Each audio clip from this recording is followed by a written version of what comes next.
Olá pessoal, me chamo Anne, faço parte do grupo de pesquisa GPUP. No vídeo anterior, tivemos uma conversa com Geise Brito sobre reabilitação, uma conversa muito importante e muito interessante. No vídeo de hoje, recebo aqui Renison Vieira, obrigada por ter participado. O eixo do vídeo de hoje é organizações esportivas. E para a gente começar, eu queria saber como foi sua carreira profissional e um pouco sobre você também. Perfeito, eu que agradeço o convite, sempre bom poder compartilhar um pouquinho do que a gente faz, né? Então, eu comecei nessa parte de gestão, nessa parte esportiva, em 2013, 2014, quando eu fui convidado por Wendel, então era o Wendel Mota, era o presidente na época, para ser diretor de arbitragem junto da Federação Sergipana de Badminton. Então, enquanto diretor de arbitragem, eu também atuava na gestão, na organização das competições estaduais, né, aqui em Sergipe. E na mesma época eu também comecei a viajar para ser árbitro nacional pela Confederação Brasileira. Então, dentro da federação, eu tinha algumas funções, né, porque a gestão ela é muito abrangente, né, tem várias áreas. Então, a gente tinha a parte inicial de conseguir, por exemplo, o espaço, né, conversar com a instituição, mostrar a importância, né, o quanto isso pode alavancar o esporte dentro do estado, dentro do município, para que a gente conseguisse primeiro o espaço para organizar a competição. Então, elaboração da carta convite, que mostra tudo o que a gente vai fazer durante a competição, né, tudo precisa estar bem claro dentro desse documento. Conversar com os técnicos, conversar com os clubes, para poder definir as melhores datas para que a competição for da melhor maneira possível. Então, nessa parte como diretor de arbitragem, tinha essas funções, e eu também atuei, né, dentro da federação como árbitro geral nas competições. E aí envolve um congresso técnico, envolve a elaboração da tabela, envolve conversa com os técnicos para que eles se comportem da melhor maneira possível, a questão das leis, né, específicas da modalidade para que todos cumpram, e aí se a gente precisar punir de alguma forma, tem que punir durante a competição. Então a gente tem uma outra parte, um outro aspecto ainda dentro da gestão. Então, nessa mesma época, né, alguns anos depois, eu criei um tutorial sobre o Tournament Software, que é um software que é utilizado a nível mundial pela Confederação Brasileira, pela BWF, né, que é a Organização Mundial de Badminton, e Sergipe foi um dos pioneiros, foi um dos primeiros a utilizar esse software aqui, especificamente, que eu conheci quando eu viajei, né, na minha segunda viagem para o Nacional. Na primeira eu não era ainda diretor de arbitragem, então eu não tinha essa visão, né, dessa necessidade, eu era simplesmente árbitro. Então eu não via a necessidade de um software para gerenciar a competição. Então quando eu viajei, já na segunda vez, eu fui, salvo engano, para Vitória, no Espírito Santo, eu já fui pensando como a Confederação Nacional organiza as competições dela. E aí eu quero espelhar de nível nacional para nível estadual. Tudo que é aplicado lá, a maneira como é feito, eu quero fazer aqui. Então, uma das primeiras coisas que a gente fez foi trazer um software que ajudou muito nessa gestão. Então, esse software, claro, você precisa saber manusear para poder elaborar a tabela da melhor forma possível, mas ele torna muito mais fluida a competição. Então, quando a gente trouxe esse software e comecei a utilizar, a gente como pioneiro dentro do Brasil inteiro, muitos não sabiam usar, e por ideia inclusive do professor Marcelo Hayashi, disse: capaz, por que você não cria um documento, um tutorial que mostre como é que as pessoas podem usar esse sistema? E aí na época eu disse: rapaz, mas eu nem achava que eu tinha esse conhecimento todo, né? Eu não tinha a dimensão do quanto eu conhecia de software, e que tão poucas pessoas, por mais que eu achasse que era pouco, o meu pouco era muito acima do que os demais conheciam. E aí eu desenvolvi, né, eu criei esse tutorial para que as pessoas pudessem aprender a instalar, a configurar, quais são as funções, como você monta uma competição do zero. E aí divulguei, muitas pessoas passaram a utilizar, e eu acredito que esse tutorial ele foi um marco para que alguns anos depois eu fosse convidado para atuar como árbitro geral nas competições de nível nacional, e mais para frente, né, hoje, eu atuo inclusive como árbitro geral em competições internacionais dentro do Brasil ainda, mas no futuro, quem sabe, lá fora também. E eu quero saber como você chegou a escolher esse eixo de profissão para você, de gestão esportiva. Então, quando eu entrei na Universidade Federal, né, como servidor, eu trabalho aqui, eu conheci o badminton, né? Então eu sou da área de informática, eu sou formado em gestão de sistema de informação. Eu cursava aqui na época sistema de informação, então eu estava formado fora da UFES, entrei na UFES para sistema de informação e aí no segundo período eu entrei como servidor no departamento de educação física. Conheci o badminton e apaixonei pela modalidade. A partir dela eu pensei em cursar educação física. Então hoje eu sou aluno do bacharel, estou finalizando o curso por causa do badminton que eu conheci lá, porque tinha uma escassez muito grande de conhecimento, de técnicos, número também, inclusive, de atletas. Então a minha ideia era massificar esse esporte. Então, pelo badminton, depois entrei como aluno do curso, mas naquele momento eu fui convidado para ser diretor e quando eu fiz o curso eu só queria aprender um pouco mais sobre a modalidade. Era basicamente isso. Então, eu acredito que a maneira como as coisas aconteceram, eu acabei que não fui eu que escolhi. Né? Eu fui escolhido para que, né, eu fui puxado para dentro de um movimento que vinha acontecendo. Então, o Wendel percebeu esse movimento, o Marcelo percebeu esse movimento e eu fui no fluxo. Né? Então, eu acabei sendo escolhido porque era algo que realmente me encantava. Então, tudo que se relaciona diretamente ou indiretamente com o badminton me encanta. E poder auxiliar no crescimento da modalidade, isso me torna mais, brilha mais os olhos. Logo no começo você deve ter tido algumas dificuldades. Quais foram as dificuldades, no caso, qual marcou mais e como você conseguiu solucionar ela? Realmente, principalmente no começo, aqui, a nível estadual, a minha principal dificuldade era conhecimento, porque como eu falei, eu era árbitro, eu me formei árbitro para melhorar o meu conhecimento enquanto atleta e o Wendel me convidou para ser diretor. Então, as coisas que eu preciso para ser atleta, para ser árbitro, são completamente diferentes para ser diretor de arbitragem, né, e para ser árbitro geral de uma competição. Então, o principal problema foi o conhecimento. Eu até deixei claro para ele, mas eu não entendo nada. Eu disse, não, mas eu também não entendo muito. A gente vai aprender e nesse caminho é que a gente vai resolver. Então, eu precisei ler muito, né, sobre a administração de competições, né, para entender como é que eu elaboro efetivamente uma tabela, porque no começo eu não tinha um tournament software para aprender sobre ele, então eu tinha que entender como funciona para poder lançar tudo isso no Excel. Mas tem um outro problema que eu percebi na época, era uma questão mais de flexibilidade. Então, quando a competição acontecia, a gente precisava conversar com todos os técnicos. Então, a parte de comunicação eu tive que melhorar bastante para conversar com as pessoas de uma maneira que tudo fique claro.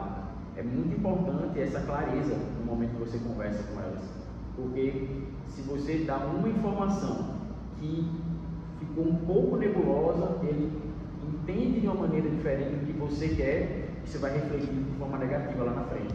Então a gente precisava conversar com os técnicos, estabelecer uma relação de confiança, e essa não foi uma dificuldade por parte deles, mas eu não tinha ainda essa noção no começo. Então foi, acho que, uma dificuldade que eu consegui vencer e levar isso para eventos nacionais, porque no momento que eu fui convidado para atuar como árbitro geral de uma competição nacional, toda a minha experiência era como árbitro nacional e era como árbitro geral estadual. Então, aqui no estado, eu conhecia todos os técnicos, eu conhecia todos os atletas, eu conhecia todos os árbitros, eu conhecia quem fazia até a limpeza. Então, eu não tinha muitos problemas para lidar com isso, então eu já tinha experiência e conversava. Quando eu fui para um evento nacional, eu fui no meu primeiro evento com uma bagagem estadual, basicamente, única e exclusivamente essa bagagem. E lá eu percebi que as coisas precisavam de um ar mais profissional. Então, naquele primeiro evento, várias coisas eu percebi que eu não tinha conhecimento, efetivamente, que fluíam bem aqui no estado, mas nacionalmente nem tanto.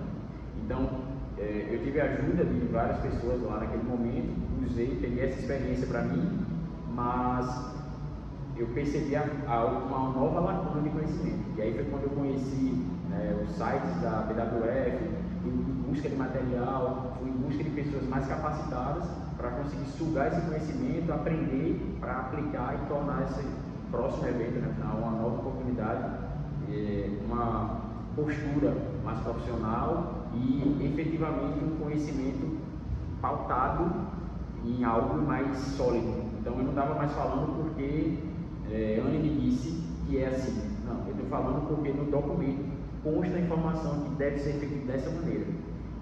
Quando eu passei a fazer dessa forma, eu conquistei o respeito dos técnicos e dos atletas, porque agora você não fala mais baseado em achismo, você mostra que você tem um conhecimento real. Sim.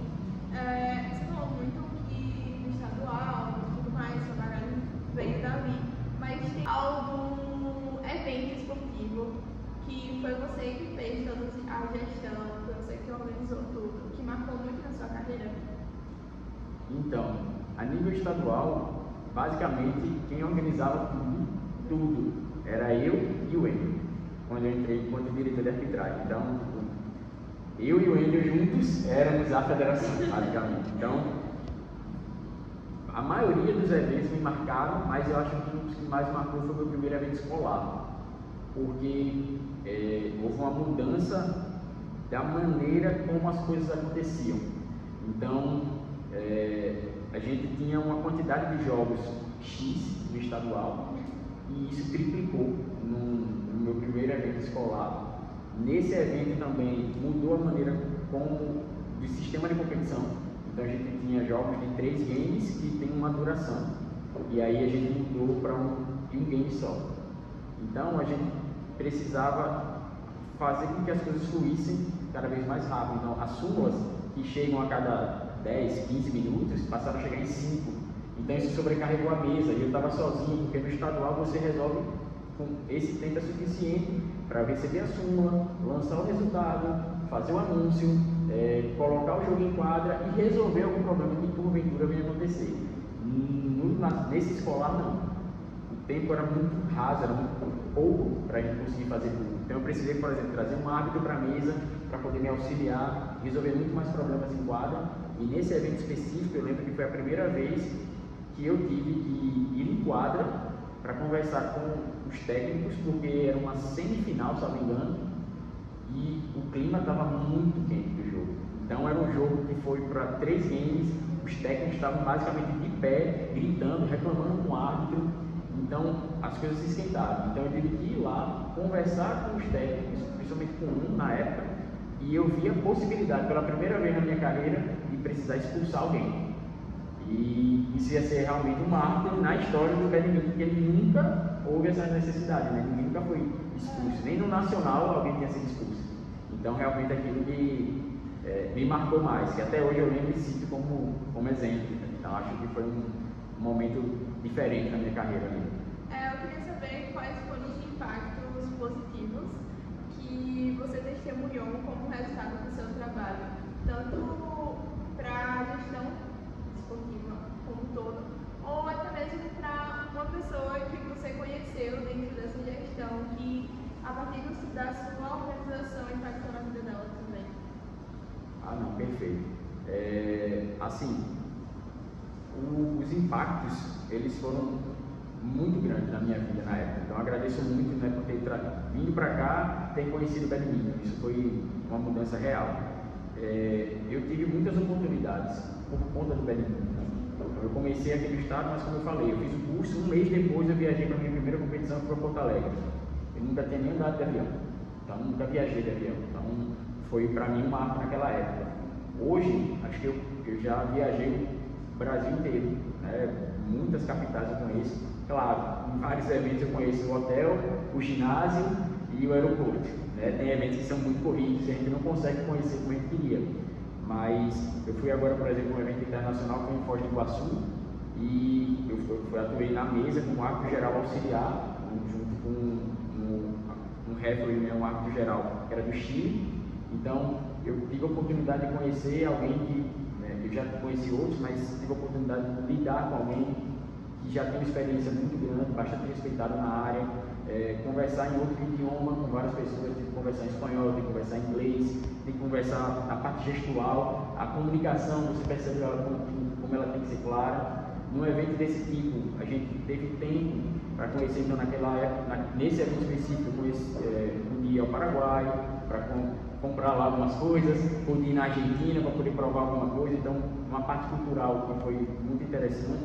Mas nos eventos no geral, eu faço muito networking, né? Então eu conheço muitas pessoas com várias competências, então em algum momento eu preciso resolver algo, eu lembro, poxa, fulano tem essa habilidade, então eu converso com ele e eu consigo extrair o melhor que essa pessoa tem.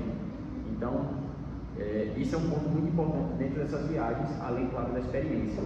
Eu acho que impacto na vida de alguém, acho que eu consegui impactar positivamente. Acho que o exemplo que eu tenho mais claro hoje, eu tenho um árbitro que ele é árbitro estadual, é árbitro nacional também, e que hoje ele faz parte também da CBPD, por exemplo. Então, hoje o Wendel Mota, que eu citei que era presidente, ele hoje é vice-presidente da confederação, então ele me impactou positivamente. Hoje eu faço parte da Comissão Nacional de Arbitragem, então eu faço toda a escala de todos os eventos nacionais que são feitos por mim. Então sou eu que escalo todas essas pessoas, todos os árbitros. E hoje tem um árbitro também estadual, e também nacional, né, ele é daqui, que ele, além das atuações que ele faz a nível de Brasil, ele hoje faz parte da CBPD, prestando serviço, e recentemente ele me contou, não, acho que eu só continuei porque você me incentivou, porque você me indicou, porque você falou, então isso é muito positivo, né? Outros árbitros também que conseguiram crescer baseado na experiência, nos relatos que eu fiz e na carreira, né, que eu desenvolvi, que eu tive ao longo desses anos. Eu queria saber agora um pouco mais também de sua outra área, que é da tecnologia e tudo mais. Eu quero saber como você vê a tecnologia e também as mudanças que vem ocorrendo ao longo do tempo para a gestão esportiva. Como esse avanço pode ajudar? E até mesmo porque ajudou no começo da sua carreira. Exato. O primeiro ponto é esse, né? Então, quando eu comecei a primeira competição, que eu fazia no Excel, a gente tinha muito choque de jogos, tinha muitos problemas desse tipo, então a competição não fluía porque ela tinha muitos erros. Então, o primeiro ponto que mostra como a tecnologia é importante é o uso do tournament, né, de um software mundial que faz essa gerência, que faz muito bem. Então, mostra a necessidade, a gente deu um salto. Os técnicos não estavam nem prontos para isso, eu dizer assim, meu Deus, como isso, né? Porque as competições mudaram de padrão. Então houve uma mudança, né? Ou foi um marco naquele momento. E aí eu acho que tem um outro exemplo interessante, como eu falei, eu faço parte da Comissão Nacional de Arbitragem. Antes a gente tinha algumas pessoas que já faziam parte, foi feita uma eleição e eu tornei coordenador de escala. A maneira como ela era feita antes e a maneira como é feita hoje é completamente diferente. Então a pessoa que era coordenadora antes de mim, ela trabalhava de uma maneira muito mais manual. Então ela precisava enviar convocação, ela mandava um por um cada convocação. Ela precisava fazer consulta a nível nacional, então ela mandava uma por uma as consultas. Eu lembro quando a gente teve a nossa primeira reunião, ela ia passar o cargo, e ela veio com uma pasta cheia de papel, dizendo, não, porque foi isso de fulano, foi isso aqui de Beltrano, é assim, é assado. E eu pensei, já da área da tecnologia, de meu Deus, o que é que eu vou fazer com isso? Eu não vou precisar disso daí, eu queria tudo, eu vou precisar, obviamente, mas eu queria tudo em formato digital, né, para poder tornar mais prático. Então, no começo, por exemplo, eu precisava saber quem são os árbitros nacionais que atuam hoje no Brasil. Ela sabia, em papel, tudo escrito. Então, eu disse, mas qual é o e-mail, por exemplo, da árbitra Carol? Isso deve estar guardado em algum lugar. Peraí, vai procurar em papel. Mas qual é o telefone? Né? Então, a primeira coisa que eu fiz foi um recadastramento nacional, quando a gente publicou no site, e aí vem a tecnologia auxiliando, porque o site ele pode ser visto por todos. A criação de um grupo oficial da arbitragem, que não existia até o momento. Nesse formulário, eu capturei todos os dados que eram necessários para poder criar as planilhas que a gente envia para a CBPD. Então, além disso, como eu falei, as convocações, você tem um momento que você faz a consulta do árbitro para saber se ele está disponível para um evento e, de acordo com a disponibilidade, você gera as convocações. Então, você precisa traduzir isso em números. Então, se a árbitra Anne já participou de 6 competições esse ano, a Carol não foi para nenhuma, tem um erro aí. Então, as duas são árbitras nacionais, porque uma vai e a outra não vai. Então, em algum momento isso pode parecer um favorecimento, mas nem sempre é só um erro de gestão. Se você não tem números, é difícil você conseguir equacionar isso. Então, quando eu mando hoje uma consulta, eu crio formulários, mando a consulta, todo mundo responde, se gera uma planilha, eu vejo quantas competições você já participou, de qual estado você é, o sexo também influencia, então quantas mulheres a gente tem em uma competição, por exemplo. Hoje a gente tem menos árbitras, então a gente tenta levar mais mulheres para as competições. Então, os quartos, são quartos duplos, são quartos triplos, então se eu levo uma mulher, essa mulher vai ficar no quarto individual. E aí isso gera mais custo. Então a gente precisa pensar em alguns detalhes que nem todo mundo às vezes observa. Então a gente faz a consulta, vê disponibilidade e gera a convocação. Então hoje a convocação é feita toda por mala direta. Então eu recebo os dados via formulário, gero uma planilha, trato, defino quem vai ser a equipe e depois eu gero as convocações num arquivo que já está moldado. Eu só faço pegar da planilha, onde já tem todos os nomes e os dados que eu preciso daquela competição, vou colocar lá na planilha e ele vai gerar para mim um arquivo de convocação, que depois eu só tenho que pegar todos eles e encaminhar em um e-mail. Então, se torna muito mais prático alguns detalhes. Então, a tecnologia realmente favorece muito o nosso trabalho. Agora, para a gente fechar, eu quero que o senhor dê algumas dicas para pessoas que estão assistindo a gente, que querem seguir esse caminho da organização esportiva. Então, quais dicas você daria a essas pessoas? O senhor ficou mais velho, mas realmente a idade chega. Então, a nível de dica, eu acho que hoje, uma coisa que eu enxergo muito, posso estar errado, espero estar, é que as pessoas, alunos principalmente, eles esperam que isso gere algum tipo de remuneração. Então, eles pensam muito no imediato. Então, o exemplo que eu falei, eu fiz um tutorial e era do tournament porque ninguém tinha um conhecimento, eu recebi R$1 por aquilo. Mas eu tenho certeza absoluta que aquele tutorial que eu criei foi o divisor de águas para que lá na frente eu colhesse os frutos. Então, aquele tutorial que eu desenvolvi, ele mostrou a minha competência, a minha habilidade, o meu conhecimento, e tornou isso público. Então, o que eu enxergo e acho que as pessoas devem fazer mais aproveitem as oportunidades, né? Então, se você tem a chance de trabalhar, sei lá, com a organização de um evento da natação, um atletismo, em qualquer que seja a área que você tem, que você não espere dizer, não, mas eu não, vai ter bolsa, vai ter isso, vai ter aquilo. Muitas vezes, aquela bolsa que você deixa de receber naquele momento pode abrir para você lá na frente uma possibilidade para que você trabalhe, para que você atue e você tenha uma experiência que outros não vão ter. Então, acho que o principal é isso, se agarre nessas possibilidades, preste atenção, porque isso pode alavancar o seu futuro, mas se você só pensar no agora, você pode perder essa chance lá na frente. Nossa, obrigada por ter tocado, foi simplesmente perfeito. Gente, obrigada por ter assistido até agora, curta esse vídeo, compartilha, escreve nos comentários pessoas que vocês querem ver aqui no nosso bate-papo, ou até mesmo temas, e muito obrigada. Perfeito, obrigado, gente. Tchau, tchau.